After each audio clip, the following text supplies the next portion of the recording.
Great. So let's start this amazing webinar, guys.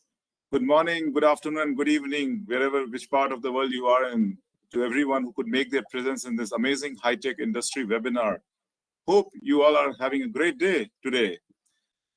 As we are getting an opportunity to engage in a thought-provoking discussion, I, on behalf of AI Core Spot, welcome all our esteemed guest speakers, moderator, and all the pretty faces that makes up our lovely audience. Let me initiate with a humble introduction of myself and the company to you. My name is Nitin Naveen, and I'll be your host for the day. I'm working as Vice President Innovation and Strategy at AI Core Spot. Bring with me around a couple of decades in the consulting firms dealing in and around the emerging technologies. I have been joined by my couple of great colleagues, Arvind and Naveen, who will assist me in keeping today's event lively. They will also be stepping in to resolve technical glitches, if any. So I'd like to extend my sincere thanks to them for their hard work and dedication in making this event a great success. This webinar is intended to deliver the new age technological advancements in the current industry with a seamless experience. Speaking about the company AI Core Spot, we started a couple of years back, supported by knowledge and innovation partner who is InfoVision and the technology partner, which is Digit 7.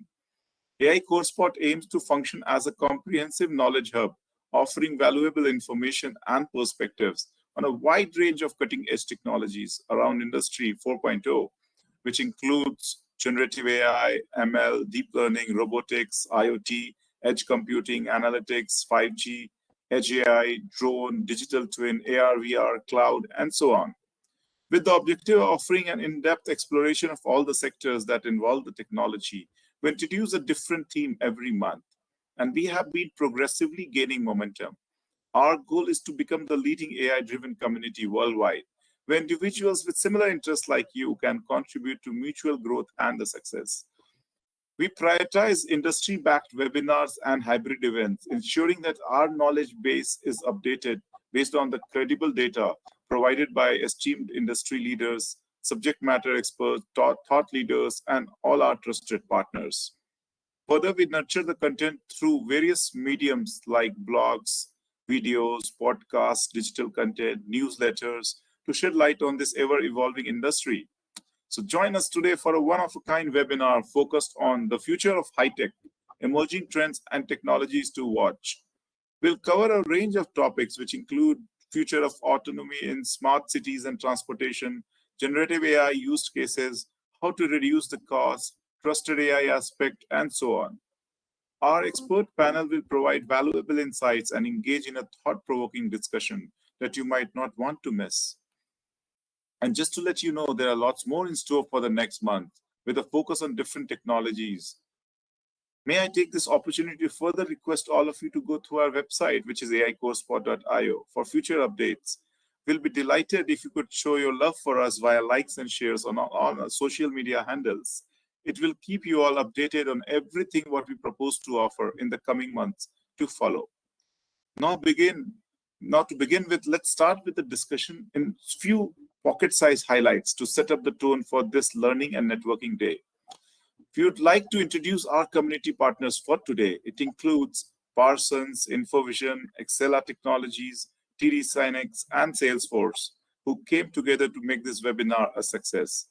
We also want to give a great thanks to all our attendees who took the time to register and join us today. It means to us that you are here to achieve your objectives and connect with one another. Ultimately, our goal as a platform is to help you gain valuable insights and build meaningful relationships. So if you walk away with even just few innovative ideas or connections, we'll consider it a job well done. So let me hand over the stage to Ashish, who is the Chief Business Officer handling telecom, media, high-tech, and technology domain at InfoVision. He's also the moderator for this panel discussion. Joining him today are four great leaders. Let me introduce one by one to you all. First panel member is Guada, who is Vice President Technology and Innovation at Parsons. The second panel member is Sriram, who is Chief Technology Officer at Excella Technologies. The third panel member is Jonathan, who is Senior Director Industry Product Marketing at Salesforce. And the fourth panel member is James, who is Senior Vice President Digital and Cloud E-Commerce at TD SYNNEX. Just one-liner disclaimer, which I'm always adding it before we start. The views shared by the speakers are all their personal ones, not related to any other organization. So over to you, Ashish, to begin this exciting panel discussion. Thanks, Nitin, very excited to be part of this panel and moderating this panel with a great set of speakers. As I hear from individuals, their experience, their background, it really motivates me and it really encourages me to see what we have in line today for next 45 minutes to 1 hour, the conversation across various topics. As we are seeing, the technology industry is going through a massive transformation uh, from the COVID times in last 3 years. The kind of digital transformation accelerated in this industry was tremendous.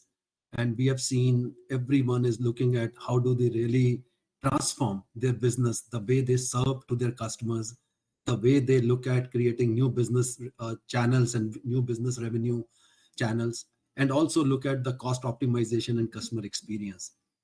Today, generative AI, chat GPT, AI, ML, it has become a buzzword. Every day we sleep, we eat, we breathe. It is all about AI, AI, AI. So our life will become AI in next couple of months or couple of years, I would say. But while we are talking about the technology aspect of it, but there is also a very important aspect of innovation, right? So how emerging technologies are playing a greater role in driving the innovation.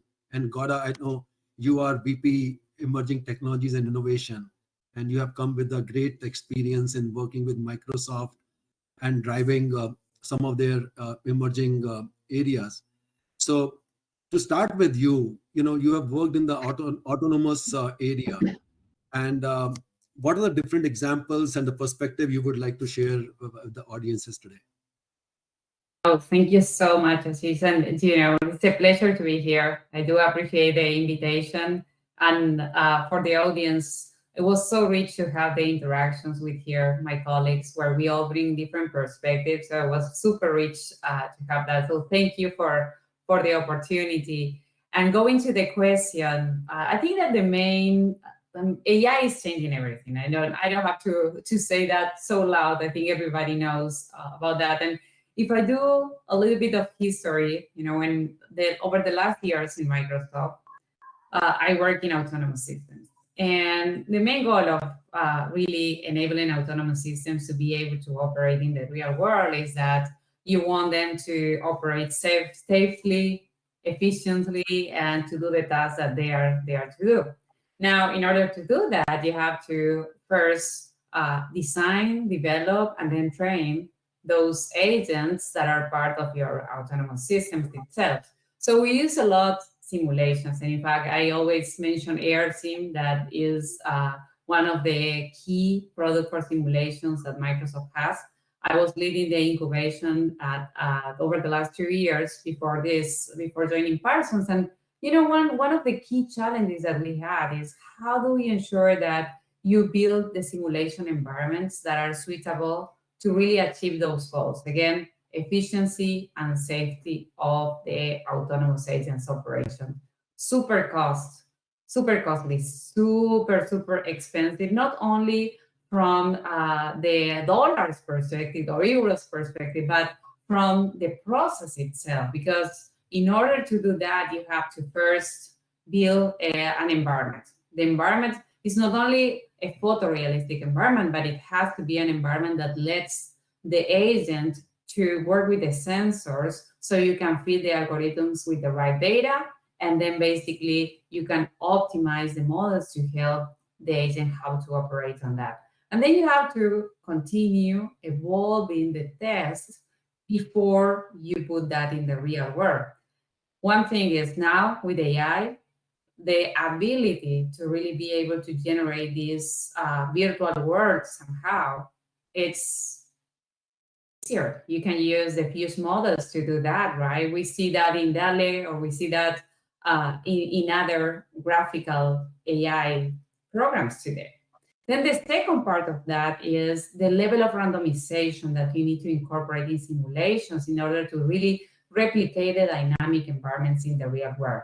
That again, You can use AI to do that. So the simplicity that you see enabling autonomous systems where we are right now till what it was before is just amazing. So I'm excited, honestly, about how we are going to continue using these large language models and maybe like natural language prompting and other technologies itself to really continue accelerating the fact that we want autonomy in the world. We want that support in our daily lives, but we need to do that deployment in a responsible way and considering safety, sustainability, and other factors so we can basically interact with the human life. So that's my perspective around it. I'm super excited and I'm really looking forward to see how that matures.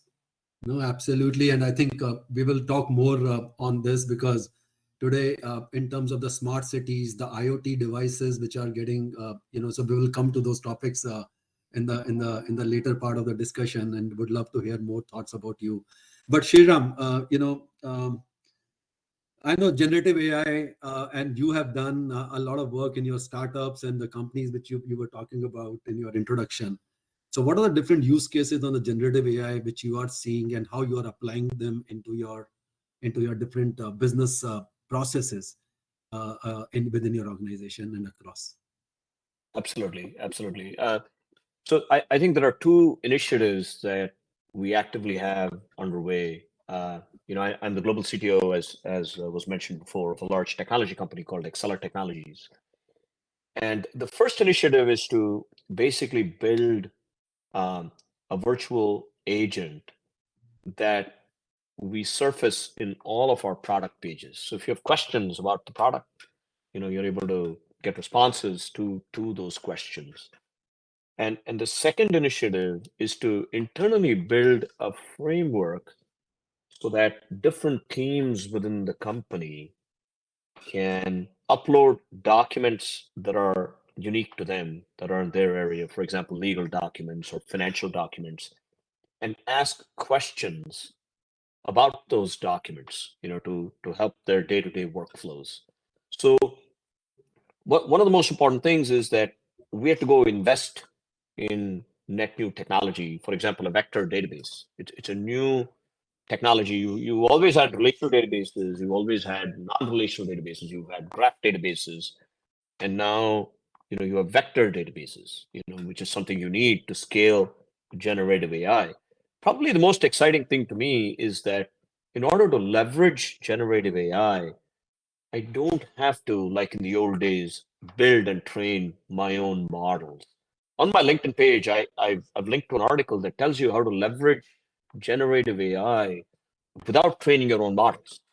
Instead, storing just your context as a set of embeddings and sending them to the AI on the cloud and building those guardrails that Gaudo was talking about, in and out, prompt engineering, making sure you filter the content so it stays within certain guidelines, so it meets your own unique requirements. So these are some of the broad use cases we're targeting in finance, internally, in providing assistance to our lawyers to analyze contracts that are complex, as well as surfacing this as a virtual bot for a lot of self-service around our products.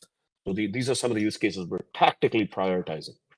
Yeah, no, I think it is interesting because today, if you look at, when you are talking about creating a front end with the chatbots, and those are very static today. When you interact with any organization, you just get 1:1. You don't get anything else. So creating a generative functionality really gives you a much better response and much better experience. You're absolutely right. I think the old days, and it's just a matter of time, the old days of using a keyboard and a mouse, and a touchpad to interact with tech, it's always going to be there, but it's going to die. People will start interacting with intelligence using natural language, using bots. I mean, if you look at teenagers today on their phones, Yeah. the number one app they use is actually a messaging app. right? And that's the channel to which pretty much everybody has to cater to. You want to be in a channel where your customers are, and increasingly it's young people and millennials, and that's the channel by which generative AI lets you, really leverage and use that. Yeah, I agree. Absolutely. Yeah, no, that's good. And we will talk about more, but Jonathan, I know you are at Salesforce, and last 3 years, there has been a massive transformation, as I mentioned earlier, in the tech space. And Salesforce is one of the leading tech company in the world, starting from revenue generation to the cost optimization. So, and then the security aspect. So from the revenue generation and, software as a service platform, and you have some examples around communication as a service and all. So, and how you are leveraging AI and generative AI into various things. And you guys have acquired a company, MuleSoft, and you have integrated completely in your own ecosystem. So would love to hear your thoughts and experience on that. Sure. And generative AI, clearly the topic of the day. But I think maybe before we start talking about too far where we're going with generative AI, we need to establish the right baseline. And the baseline is trust. 7 years ago, April 2016, GDPR was accepted by the EU. We've had lots of different iterations of those, CCPA in California, CPPA in Canada, and others all around the world. Yeah. And that foundation of trust is critical. And so as we look at both existing ML-based AI, neural networks, and generative AI today, we have to start with that foundation of trust. That's absolutely essential. Things like toxicity, bias, those are critical. And so as we're doing prompt engineering that was mentioned, and as we're getting the responses back from the large language models, we need to ensure that whatever we're doing is checked for toxicity, checked for bias. That's absolutely foundational. Now, there's been lots of generations of AI over the years. Think back 30, 40, 50, 60 years. We already had some of the nascent machine learning models, and those have helped fuel a lot of the automation and autonomy that Gato was talking about before, with the capability to enhance productivity. But we always have to keep in mind that we're enhancing productivity. That's what we're trying to do. So as we protect privacy, we also want to enhance productivity. We actually made generally available 2 features today, 2 features this week, actually on Wednesday, in a sales context and in a service context, using generative AI to enhance the productivity of salespeople and to enhance the productivity of customer care agents. And so Sales GPT and Service GPT in the Salesforce world are now generally available. And the key there is making sure that we're delivering that productivity in a safe, trusted manner, so that we don't get all of this bias, we don't get the toxicity, we don't get hallucinations. We actually focus on delivering real productivity benefits where the rubber meets the road, if you will, at sales and at customer care. Yeah, no, I think that's a and the trust and security is a very, very important topic, which and we will talk about it more. So James, coming to you, you have got you are working on a cloud, AI, ML, creating digital twins, and various different areas where you guys are focusing. So starting from and since we are on a chat GPT and generative AI, would love to hear your views in terms of before we go to the other topics. Yeah, absolutely. So Sriram had mentioned this, and when he had talked, it made me think of how we're using it. So he mentioned 2 cases, like one was the virtual agent, and the other was sort of internal, almost personal use, people uploading or their industry function, right? Finance, et cetera. And that's the exact way that I'm thinking of AI right now in our company as well, because on one hand, when you look at large language models and generative AI, it's ubiquitous, right? Everyone in the company practically is figuring out, how do I make use of it for my, personal benefit? So it's everything from, writing job descriptions to, I had to validate a marketing strategy that we put together for our cloud marketplace, because it's able to go out and research multiple times and refine and see what I may have missed. So I think in that sense, ChatGPT, generative AI is just being used extensively, and even using Microsoft Copilot embedded into Office Suite is really interesting as well. But on the other side, I would say, when you say, okay, how do you take those and make them enterprise use cases for companies? I think that's where it gets a bit murkier, and there's more of the research than the usage right now. I mean, there's certainly people looking to commercialize it, but when you look at a Fortune 500 company, the tools that you immediately think of, like, I wanted to do language translations.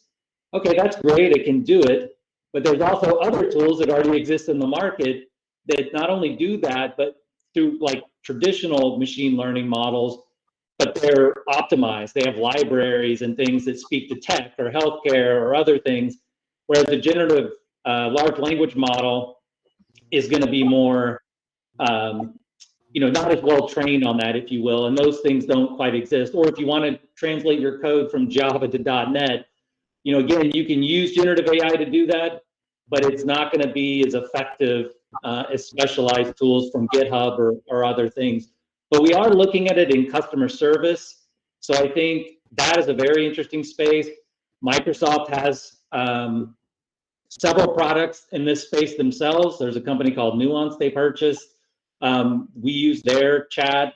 It's a very effective chat model. But then again, you get into this, they're looking at how they adopt OpenAI, and then we're looking at how we would adopt that product into our stack to be a virtual agent in customer service. But certainly the prototyping and the early research we're seeing, it's gonna take over quickly. But I think everyone's trying to latch onto that, but then also these back-end models are changing every day. I mean, Meta just released Llama 2, so people that were on the first version are already trying to switch to that. So it's going to be a very chaotic but interesting and rapid evolvement, I think, in that enterprise space, and take a bit probably before it becomes, I would say, commercialized in an effective way.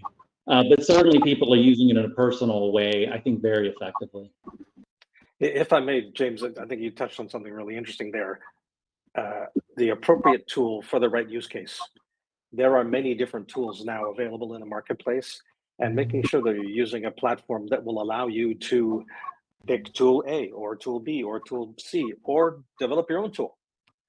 That's actually going to be critical, always in the context of trust, but having that ability to use appropriate tools for the appropriate task. Yeah. One last thing I'll say real quick too is the debate on open source versus the more proprietary ones as well. Because when you think about the hallucinations or being able to adjust the model to make it more accurate, obviously companies looking at those open source tools, they understand the parameters that they can put in, tweak, adjust to get more accuracy. So it'll be very interesting to see how the open source versus proprietary language models evolve, I think, over the next couple of years. And I think what I'm seeing is, and even in our own company, we are seeing people are not using any packaged solution to build up these AI models or generative AI models. It is all about how do you create, because of the data set, depending on the data sets what you have and your own specific data, which is required to be leveraged, because at the end of the day it is data on which you are going to create the models, and that's something which has been grounds up approach is being seen as a best way, but there are different approaches everyone is taking. So coming to Gauda, back to you. At Parsons, you are focused on smart mobility, and there are various use cases in whether it is 5G, IoT, AI, ML. You would like to share some of the use cases and examples which you are focusing on, and how you are leveraging technologies to build those solutions for your customers. Absolutely. So I'm part of the, as you said, smart mobility group within Parsons. Basically, we are in charge of how people move and connect in cities, right? So you can think about traffic congestion problems. That's what we solve. The way in which we plan the commute stays of people and such. And at the end, what we want to add is a proper management of the traffic, adding efficiency. And as I said before, for us, safety is so important. It's part of definitely at the core of what Parsons does. And on that, what we are doing right now with the technology is we do have clouds across, of course, the portfolios, where basically we are leveraging the power of the cloud. I don't think that I have to pitch how important it is to have the cloud in the organizations as today, especially as part of the digital transformation. But in addition to that, we are also leveraging, of course, connected vehicles, data.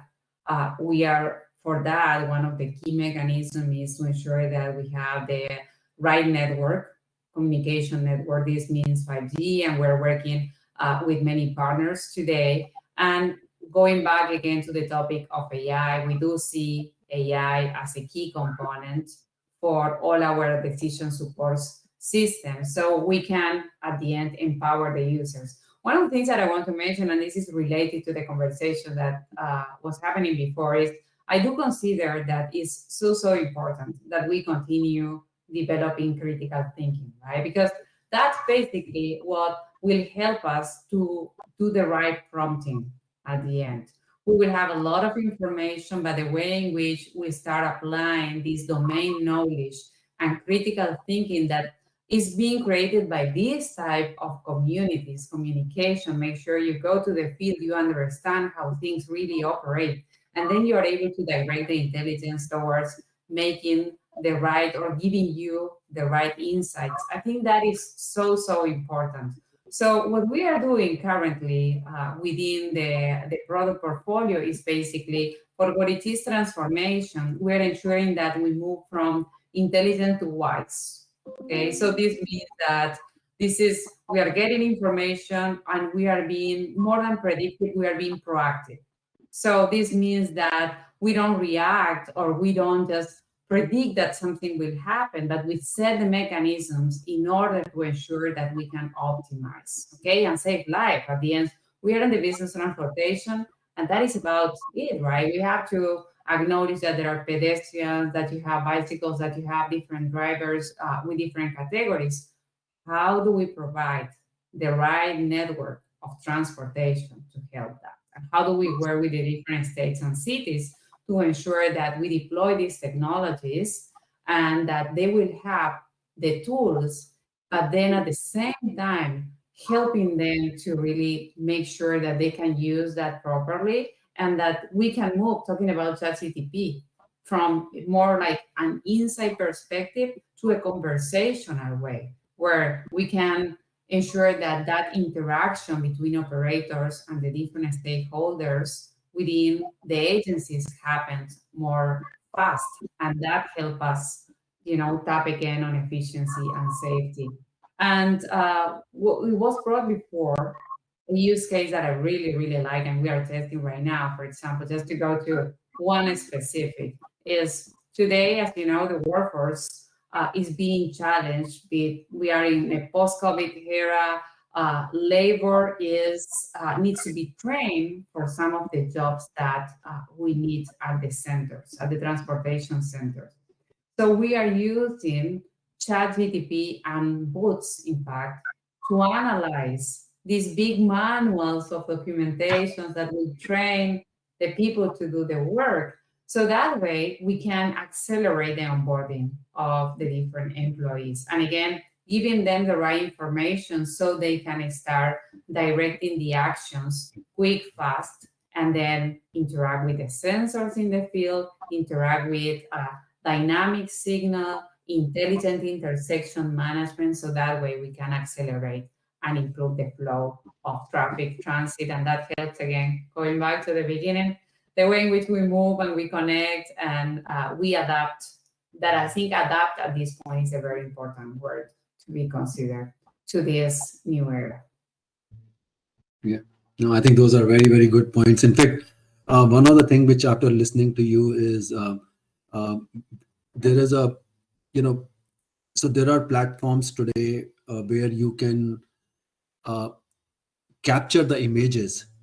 And how do you train? Because you talked about bicycle, you talked about the pedestrians, you talked about other elements on the road when we are looking at creating a solution from the transportation point of view.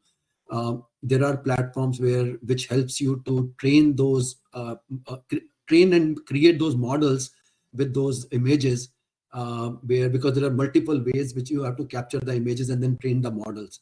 So how do you really bring the efficiency? So we have built one platform like that, which really helps you to take face recognition and as well as the object which is available. And then taking few samples, you can create the models which are perfectly being leveraged into AI ML world. So Absolutely. And you're making me think that I want to iterate on my answer as well, because I do feel that there is immaturity now, and this always happens when we think about emerging technology. We are definitely at the point in which acceleration happened at a different speed than before, right? But we do have the baseline of the cloud.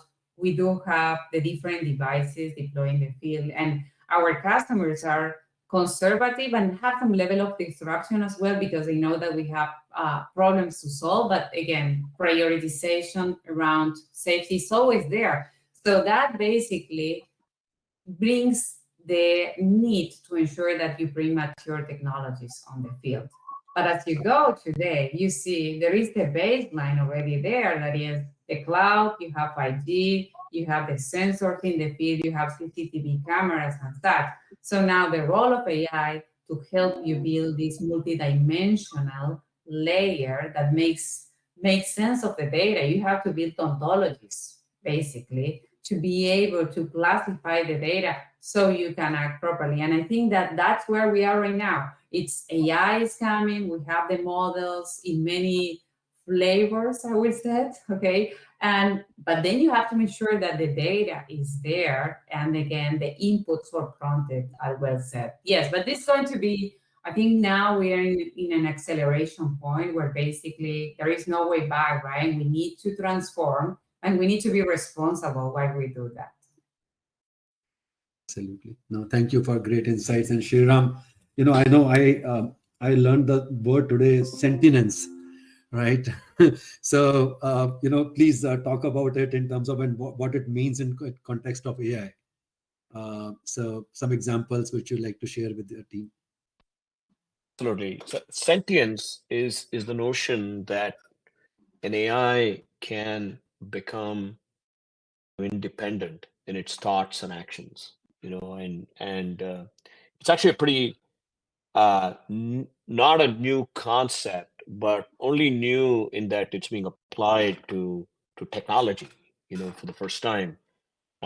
Recently, Jeffrey Hinton, some of the experts who designed and created neural networks, which are the fundamental basis for deep learning, they resigned from Google, and there's been a team of people who went and have expressed a number of questions around the guardrails around AI that that all of the other panel members have extensively talked about. Very, very important stuff, obviously. And one of the things that's happening is a series of technical tests on these large language models, before they're shipped, to make sure that these language models are largely input driven, right? And they're not off doing things on their own, discovering things, figuring things out, and taking action, right? Which is a very scary thing. So there's a lot of work in the industry around this, in terms of coming up with these rules and boundaries and guardrails around AI, what ethical AI means. Hell, Congress is looking at it, Yeah. So I think it's really important stuff. But that's what sentience is. It's notion that technology can independently think and take actions, and it's also the boundaries that we as responsible technologists are trying to create around all of this. So we get the value out of it, but it doesn't go and just go crazy, on us, because it's hard to predict what will happen. But it's something that is more increasingly taking on a broader discussion, which is important. There was an interesting announcement about an hour ago that the White House has an agreement with 7 leading tech companies to apply safeguards. Right? Yeah. So it's very important because not all data is good data. Yeah. We have to be very careful. We need to be constantly monitoring for bias and even proxy bias. For example, zip code could be a proxy for lots of things. I won't get into how far that could go, but we have to be very careful with what data points we're using. And that's why it's really important for us to continue to have a control. The fancy term, right? Reinforcement learning through human feedback. Basically, you need an auditor, at least for now. Yeah. We'll 100%. see how this progresses in the next many years, but at least for now, we need to be very careful to audit and manage both bias and toxicity. Again, not all data, not everything you read on the internet is true. So you can't just scrape everything on the internet and use that as your basis. Yeah, absolutely. So, Jonathan, to you, in terms of as a service model, right?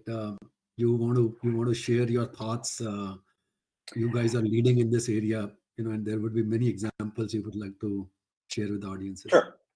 Yeah, and so we've been talking about generative AI, but that's actually one portion of trends that we see in tech. If we kind of broaden the aperture a little bit of our discussion, there's a lot of things, and something as a service, frankly, anything as a service, is a huge trend that we're seeing across the full tech industry. We kind of invented that at Salesforce in terms of software as a service, but really think about subscriptions. That's been going back for generations. My great-great-grandfather got the Toronto Globe delivered to him on the horseback. That was a subscription 150 years ago. And so that's just one of the examples where we see subscriptions. But now we're seeing that applying in new ways, whether it's software, whether it's getting food delivered, whether it's entertainment. There's many things now that become as a service. And so that's a new model that really we're seeing gain a lot of traction in many different domains. We were joking about booking hotel rooms for our big conference coming in September. Well, we're probably going to book rooms, just not through a hotel chain, but rather through a lodging as a service company, without mentioning specific names. But that's very common today in our world. So that's one dimension, which means we also have different channels to market. And again, having different channels to market has been a trend we've seen, having agencies, distributors, representatives. That's again something that's been around for many, many years and decades. What we're seeing even more common now is the concept of a multiplayer marketplace, where we have one or more parties, usually several parties, coming together and creating a marketplace that may be owned by one party or it may be owned by multiple parties. And they're each providing their capabilities, their products, their services. And that's becoming more and more common. And so someone like these alternate lodging providers, they're really just marketplaces. They're even breaking into our transportation services, are breaking into food delivery services, which again is just a different type of marketplace. So those are kind of the 3 big things that we see. Anything as a service, multiple channels to market, and marketplaces. And that's how companies are addressing the revenue challenges that we have in our market today.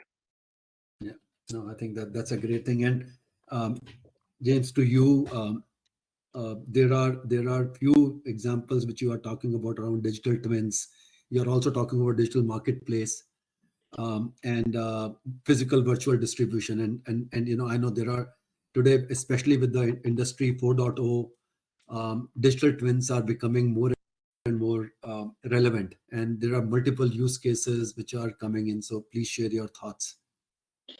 Yeah, absolutely. And there's several ways to think of that. And I think Jonathan mentioned the marketplaces, so I'll pick up on that piece, because being in the B2B distribution industry, obviously, traditionally that was traditional physical distribution. And in the case of TD SYNNEX, that's technology distribution, whether it's a laptop, a data center product, et cetera.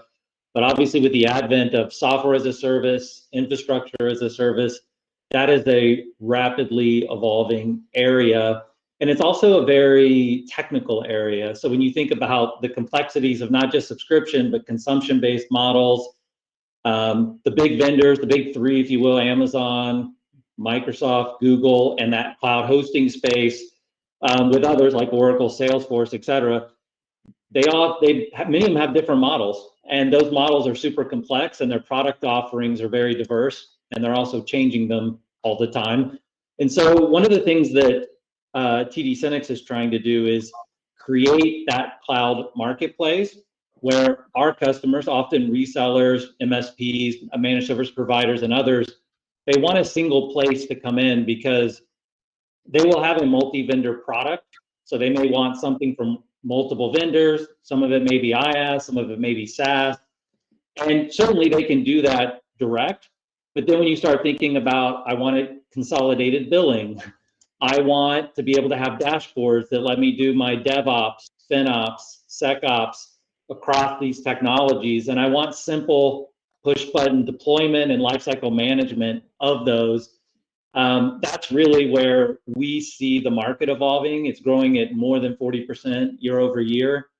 And I would say that's where we see the value proposition of being able to coalesce those things into that digital cloud marketplace versus folks going direct. Now, there are some challenges in this space, I would say. I mentioned the complexity, but I also would say, again, these are vendors in this newer space who are also evolving their billing models, their product offerings. And so it's a constantly moving space where when they change their billing, we must change our billing and those types of things.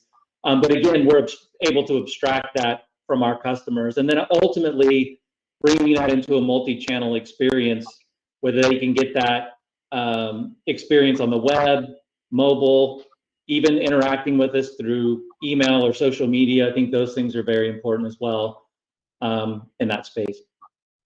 Yeah.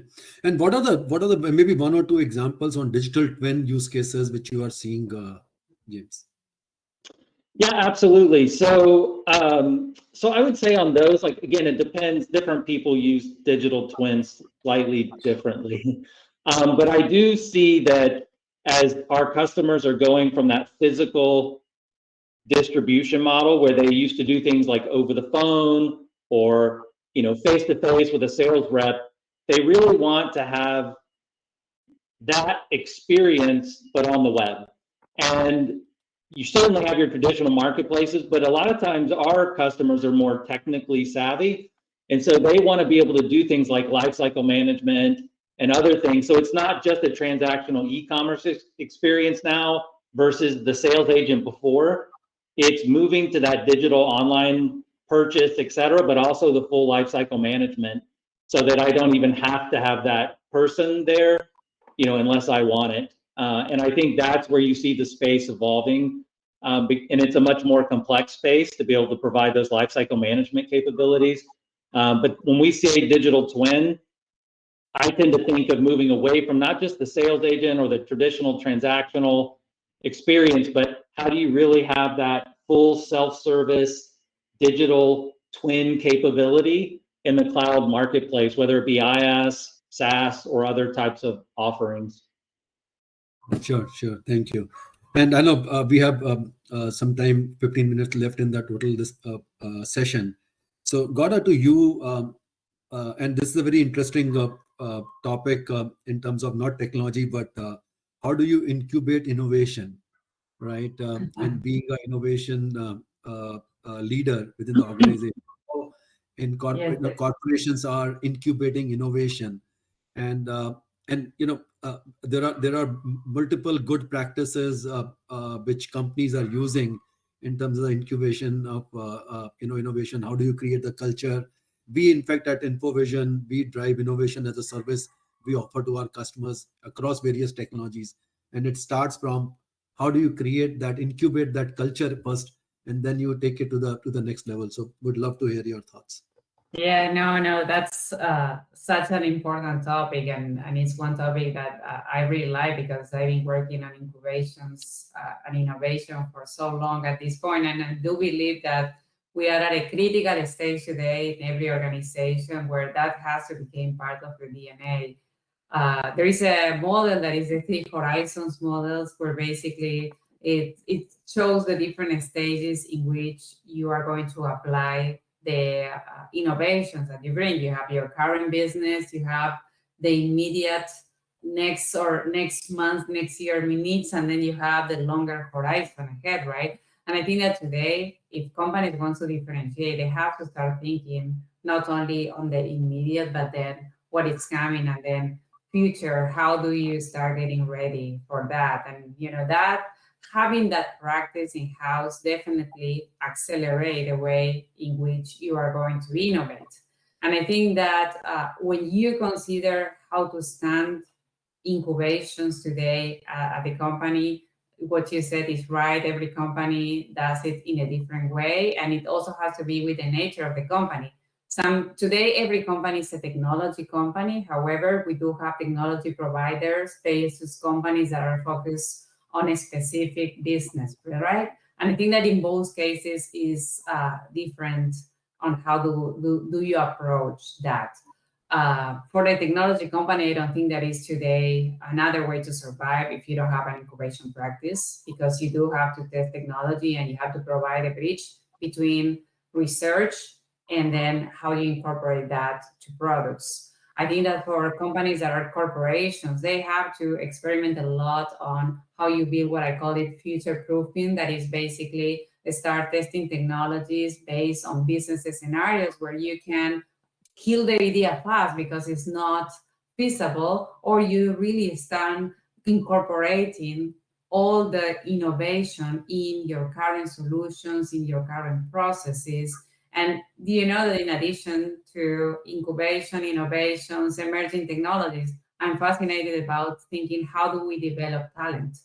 And I can think of a better place to really help develop talent than in incubations, because you are exposing people to really think out of the box there. It's like you are really exposing them to develop this critical thinking, how you start applying, in this case, technology towards solving problems in a different way than how we are solving them today. It helps to develop people towards technology, towards other skills as well. I think we all need entrepreneur blood today in all the businesses, so that helps that as well. And I think there is a power of mentoring and community, because you are really doing that. You are relating people with different perspectives, background, putting to solve problems all together, and that brings serendipity. That is one word that I really like as well. Okay, that has to be on finding solutions toward next. So today, I don't think that there is excuse for any company to really build an incubation practice, and there is different ways to do that, but it's definitely a must-have. No, that's a great point. And any other speaker you guys want to talk about, give your perspective on incubation of innovation? No, I just wanted to add to what Gata said. I think she made some very important points. Nothing much to add there. Go ahead. Yeah, go ahead, Jonathan. So I think there's the power of incubation is so critical. What our CEO talks about, having a beginner's mind, and that's so important to be able to ask those questions. We've also talked during this session about critical thinking, and so that's an interesting balance. You need to be creative. You need to try new ideas. The concept of failing fast that you mentioned, so that's critical. But then also having that critical thought, being able to kill something if it does not pan out. That's an interesting balance. I had a great quote that I learned from one of our customers in the ASEAN region, and he talked about how important it is that the senior leadership of the organization have the stamina to see something through. It's great to have ideas. It's great to bring them to a certain point. But if you want them to go out of the incubation lab into business practice and really transform the industry, you really need the CEO and senior leadership to have the stamina to take it past the board and to stick with it and actually bring it to fruition. So I thought that was an interesting perspective from our customer. Absolutely. Yeah, and one thing I would just say about innovation as well, or building that culture of innovation, is you have to reserve make it a priority and reserve your team's time to innovate, because if they're stacked at 150% of their capacity all day doing the straightforward stuff that needs to be done, they don't have time to innovate. And so I think you have to reserve that time. And I also try and give guidance that you don't need projects and budget and all these other things to innovate, right? Take the time, think through, and then reward innovation by empowering people to try it out. And as you said, fail fast, do A/B testing and other types of stuff, and then reward those that innovate. And I think you can build that culture without having to have a massive program in your company or something to do that. Yeah. And I think, James, you were talking about digital twins earlier. That's a great example of where you can innovate, where you can test. We have customers that are doing that in energy and communications industry, using the digital twins to provide that environment where you can incubate new ideas and experiment. And if it means failing fast, that's okay. You're doing it on a digital twin, not on the power of the equipment. Absolutely. Yeah. Sriram, you are talking about prompt engineering. What is that? Would you like to give perspective to the audience? Isn't it interesting that every new technology, either results in other associated technologies getting a boost and new career definitions for skills that already existed, right? I mean, it's interesting. So an example of net new technology that I think has certainly become popular with generative AI. One is one that we briefly mentioned. It's the entire domain of vector databases, right? And you can see Silicon Valley and all the VCs suddenly investing in pure play vector database companies. I've linked to a couple of those posts on my LinkedIn feed. The second is the notion of a prompt engineer, which is basically a skill that you see a lot of ads on LinkedIn for now, but it's about how to tune your prompt to get what you want from the large language model. So assuming your model is on the cloud or it's on-prem, what do you have to ask it to get the result that you want? That is the science of prompt engineering. And it's largely linguistics with common sense. Is there a way for me to take a user's input and convert it into something that optimizes and improves or enhances the quality of what comes out of a large language model? That is, in a nutshell, the discipline of prompt engineering, which has become very important, because a lot of times, and I think the panelists covered this, you ask something to a model and what comes back is not exactly what you want. And in some cases, it's flat out wrong. And in some cases, it's just something that's completely off base, right? So I think prompt engineering allows you to structure and put a set of guardrails around what goes in and what comes out, and the science around that, and obviously any tooling and technology that you need to support that. That's the science of prompt engineering. Yeah, and one other thing I would just say about prompt engineering that's so interesting to me, at least, is it even varies. You really have to understand the generative AI tool you're using as well. So there's aspects of prompt engineering that are very straightforward, like make sure you're asking it to play a role, the format of what you're looking for, all those basics. But then you have to think, okay, ChatGPT is trained on older data. It doesn't have the most current data. So if I wanted to do something, do I use Bing Chat or do I use a plugin and give it a URL? And so I think all those facets have to weigh into that prompt engineering, as well as the sort of query structure you give it. You really have to know the tool you're using as well to make it a very effective experience. So I know we have got few questions here. Let's quickly cover those in the time we have. What is the impact of AI towards online safety? So, I'll have all the speakers talk about briefly and give your perspective. From my perspective, it's a huge problem. And I'll tell you why. Because generative AI today, you don't know. It's called non-repudiation in the security world. How do you know you are the person you're claiming to be? And we have a whole host of technologies around that, right? You've got technologies that identify who you are, two-factor, multi-factor authentication, facial recognition. When you see a voicemail and listen to a voicemail that's left to you, how do you know, in fact, that it came from the person that you thought it's coming from?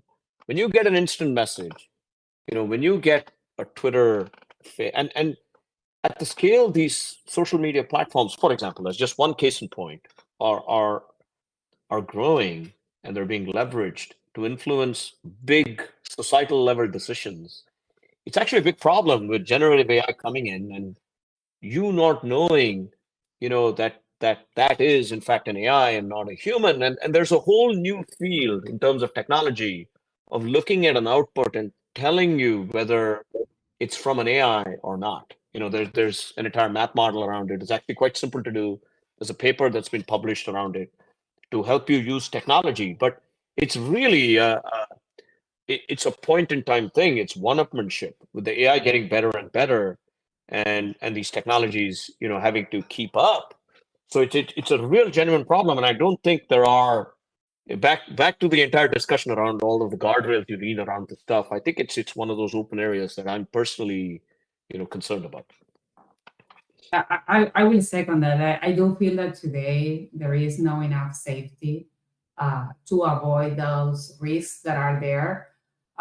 If you cross that with a combination of the amount of information that we are consuming daily, and honestly, I don't know how critical thinking we can apply sometimes to the interaction, right? Or how aware we can be every time that you receive a call, a text message, or interact with the web. So as leaders in this industry, I think that we have to do our individual work and then as a collective to ensure that we can start developing systems or applications with that in mind. Because going back to the industry in which I operate right now, that is transportation, right? You really can have leaks of data in many places. However, you have to set the right frameworks or cyber mechanisms to do that. And we have customers that they operate from the web and the communications are in different mediums as well. So that's what the world is today. But again, I think it's an individual work to make sure that we are awake, and as leaders building these technologies or applications over these technologies, as much as we can, we have to establish this practice from the early beginning of the life cycle of the solutions. Yeah, And I would say, go ahead, James. Yeah, when I think online safety, it's interesting to me in the sense that, you have like say GDPR in Europe, but it's, which is challenging some of these sort of these large data sets that it's collecting. But also it's interesting that I think we're going to see that drive to more and more sort of personalized language models, because as you look at Reddit and Twitter and others, putting gates on their thing and not able to index these large volumes of information or making it more difficult, I think that probably will naturally drive it to more specialized models and industries and things like that. But it definitely creates a problem, because you can already see there's articles and things out there where people have searched themselves, got false information, and there's no real way to address it, because they don't even know where that information is being sourced from or trained on. And I think it makes that part a big risk. And then, of course, governments and other entities are always slow to catch up in a space that's moving faster than I think we've seen any other in technology previously. So I would submit that that's really important, right? That all of these concepts and the ability to move fast will change how we will think. The concepts that we've been talking about of incubation and innovation, these are all critical, as well as critical thinking. And so we need to balance.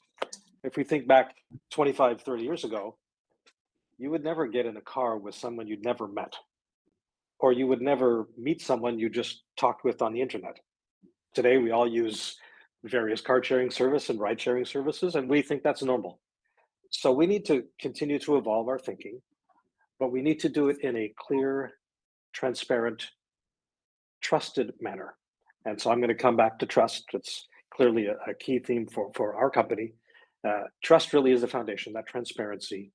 And as we continue to evolve these large language models and other tools that we use, we need to make sure that we always have that trusted layer and that transparency and accountability. And so personally, I applaud what was done with the White House today. That's really important, that we have the safeguards across the industry so that we can continue to innovate, but we do it in a trusted, transparent, and accountable manner.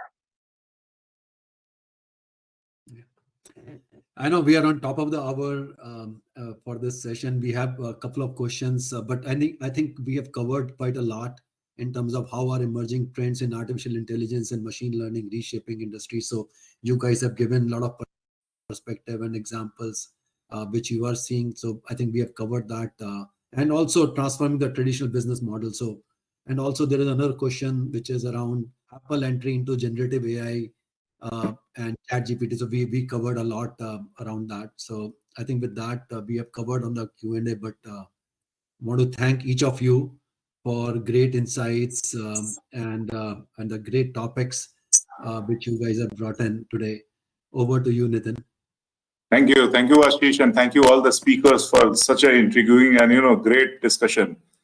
Thanks a lot for giving your time. So just to wrap up, we extend our gratitude to all our community partners, all the speakers and the attendees who participated in this forum, which provided a platform for knowledge enrichment.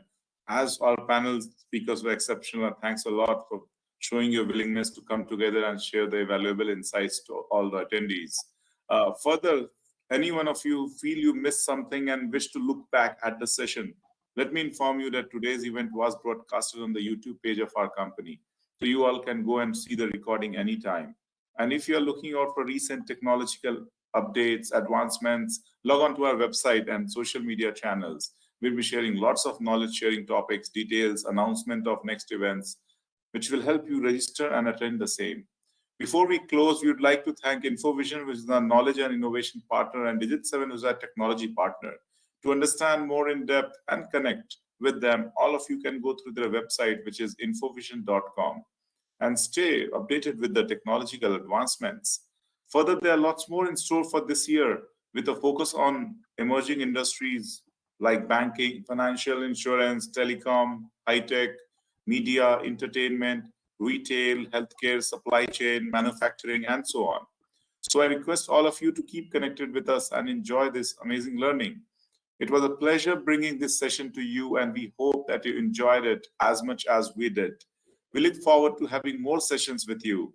Take care and have a lovely day and great weekend ahead, guys. Thank you. Thank you. Thanks, Thank you. everyone. Thank you, everyone.